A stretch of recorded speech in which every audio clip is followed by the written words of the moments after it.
we've had some official commands even by the Bank of England that lots of physical gold is moving from London to New York.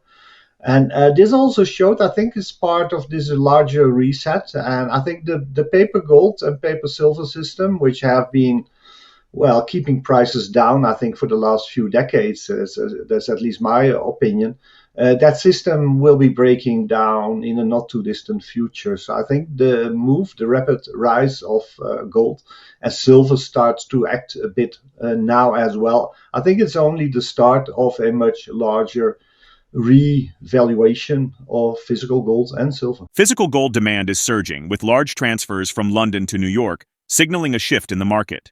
This could be part of a broader financial global reset, as the long-standing paper gold and silver system, used to suppress prices, may be nearing a breakdown. The recent rise in gold and silver prices could begin a much more significant revaluation of physical precious metals. Willem Middelkoop, a Dutch author, investor, and entrepreneur, explains that central banks from nearly 30 countries have increased their gold reserves, collectively purchasing over 1,000 tons annually for the past 3 years. With global gold production at 3,500 tons per year, this signals a significant shift. These banks likely anticipate the end of the current dollar system and the transition to a multipolar world. While geopolitical tensions between the West and China continue, the conflict remains economic mainly, with gold playing a crucial role in this financial power struggle. Willem Middelkoop points out that China has been leading the BRICS alliance in shifting global trade away from the US dollar, benefiting from the ability to trade in its currency, the yuan. This mirrors the United States' advantage under the Bretton Woods system since 1944. Even US officials like Marco Rubio have acknowledged the decline of the unipolar world order centered around the dollar, signaling an official shift toward a multipolar global economy. Initially, some dismissed the BRICS alliance as insignificant, but the US now views it as a serious challenge.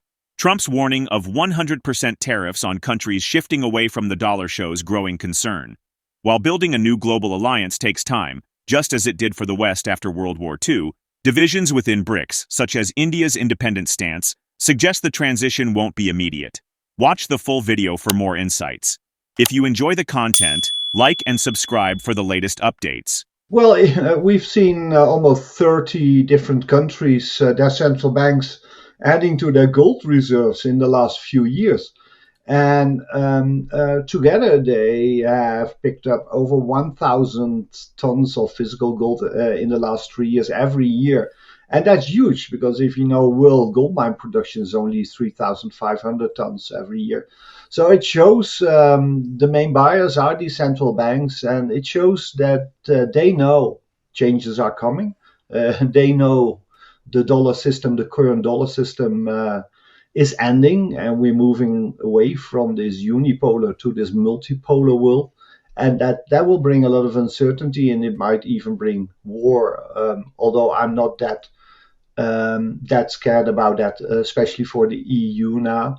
But I think the confrontation between the West and the East, or the US and China, is more a hybrid war. It's more a financial economic war, and gold has always played part in that. And I think that's also the reason why we see gold being and trading so strong. Well, China has been leading this BRICS alliance for quite some time, and they do understand when they can start trading in their own currency, and by moving away the international trade from the dollar, that's highly beneficial for China, because they can print their renminbi, their yuan, and other countries need to borrow them. It's the same situation the US had. The benefit US had since the start of the Bretton Woods system in 1944. And even the US is now openly explaining how they want to see an end to the unipolar world. Marco Rubio has explained this in one of his very first speeches. So you could say it's official now, this move away from the unipolar world centered around the US dollar. But it takes time to build a new alliance. It took time to build a Western alliance after the Second World War. France was not in line with the US foreign policy for years.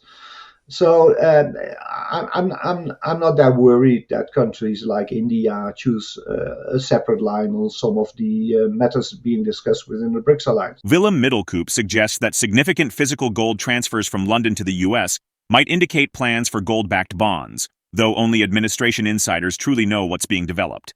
They highlight the recently initiated Bitcoin reserve as potentially game-changing. Willem Middelkoop believes most people don't yet grasp how revolutionary the new administration is and how quickly significant changes will occur. They note that what's being established isn't just a Bitcoin reserve, but a broader crypto reserve that will include a basket of cryptocurrencies. However, Bitcoin will likely be the primary component. Willem Middelkoop highlights that the U.S. administration is making significant budget cuts, demonstrating that the nation has reached an unsustainable point with its $36 trillion national debt and $2+ billion budget deficit. The speaker predicted this fiscal crisis in their books 10 to 15 years ago, forecasting that around 2020, the situation would become untenable. Now, let's dive into the interview. If your own administration is starting to cut expenses by an axe and a chainsaw, it clearly shows that we reached the end of the road. And the US understands that a national debt of over 36 trillion and a budget deficit of over 2 billion, you can't keep going on like that, and that's why it stopped. And I've been explaining that for the last 10-15 years in my books, that we would reach a point around 2020. No, and they will try to bully their allies with tariffs and the potential loss of security guarantees into accepting a reconstruction of the US Treasury holdings. And we'll see that playing out in the next 12 to 18 months. But that will be a tough sell for Trump. Because, he has to convince his creditor nations to accept a loss on their treasury holdings. To make a gold-backed bond, you first need the gold. And maybe these huge moves of physical gold from London to the US is a sign of things to come. Nobody really knows. Only I think some insiders within the administration know what plans are being built now. But it's also interesting to see the Bitcoin reserve being started now. That could be a game changer. And I'm afraid most of the people still don't understand how revolutionary this new administration is. It's very, very interesting now for funds like ourselves, because you have this geopolitical shift. You have the debasement of currencies. You can expect more inflation. You have this de-dollarization trend. But on top of this all, don't forget that we are entering an era of shortages. Many metals will see physical shortages. It starts with production deficits. Then you'll get some physical shortages in the market. And higher prices will be the result. So if you look at the current valuation, so I feel like a kid in a candy store. And these valuations need to go up over time. And I think we're in the early innings of this process. And you see some of the developers starting to make strong moves already. Look at what's happening with Greatland Gold, a London-listed company with a great asset in Australia. And you see more of these movements in our portfolio on a daily basis. There's always one or two shares which are starting to jump 10-15% on a daily basis. We're witnessing a significant shift in the global financial landscape, with physical precious metals potentially regaining historical importance as nations move away from dollar dominance. The new U.S. administration is implementing revolutionary changes, including cryptocurrency reserves and confrontational strategies with allies to address the unsustainable national debt. Meanwhile, undervalued mining projects worldwide may present unique investment opportunities as metal shortages develop and the transition to a multipolar economic system accelerates. How might individual investors position themselves to benefit from the potential revaluation of physical precious metals and the emergence of cryptocurrency reserves?